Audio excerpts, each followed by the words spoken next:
Hi, welcome back to another video with Indigo Math. Today I'm going to show you how to do one of the application questions for integration. So today we'll be doing volume of revolution. Let's start. So we've got this question here.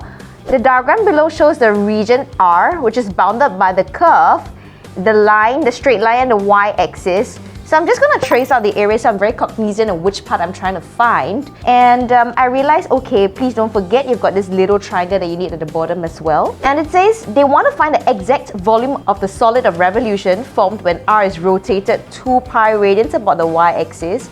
So that means I'm going to rotate it this direction here. And usually when we see this kind of questions, we are meant to go split the volumes. So we're going to find areas that are kind of easier to integrate.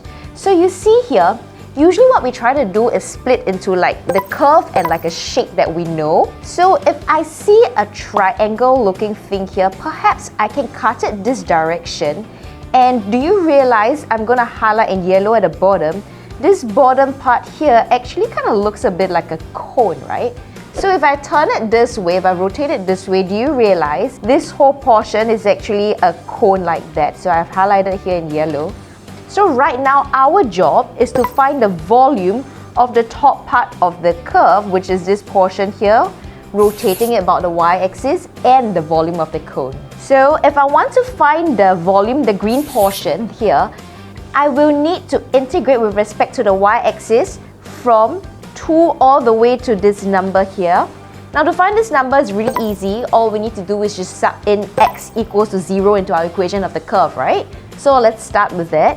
When x is 0, your y will be equal to 10 over 2 plus 3, 0 square, and that's going to give us 5. So now I know I'm meant to find the volume, integrate.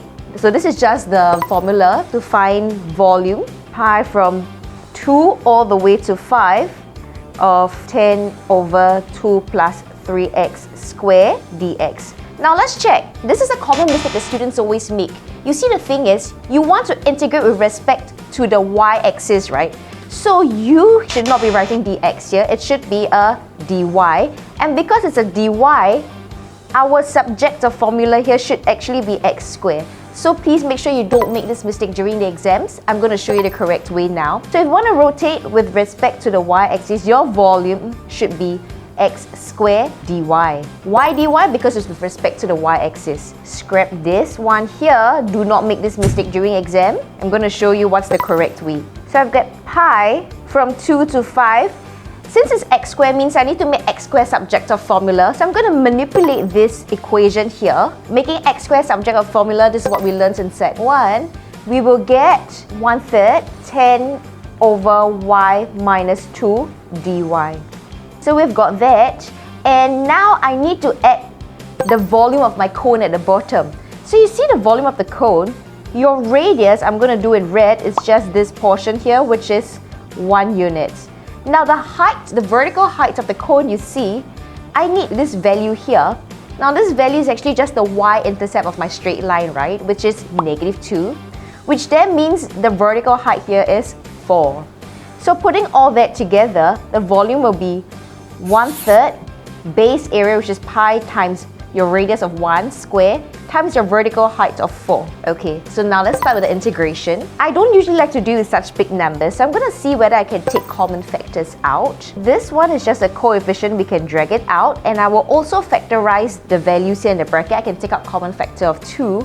So taking everything out, I get 2/3 pi, integrating from 2 to 5, of 5 over y minus 2 dy. And this whole thing here, I'm going to work it out. I will just get 4/3 pi. Okay, now we start the integration. Now this integration here is like your secondary school integration. If you differentiate the bottom, it looks a bit like a top, means it's going to be a logarithm. So I will have 2/3 pi, 5 of ln y minus 2y from 2 to 5 plus 4/3 pi. So putting everything together, now we're ready to sub in our limits, and please go back and see the question. It says that they want the exact volume, so please leave your answers in terms of pi and logarithms.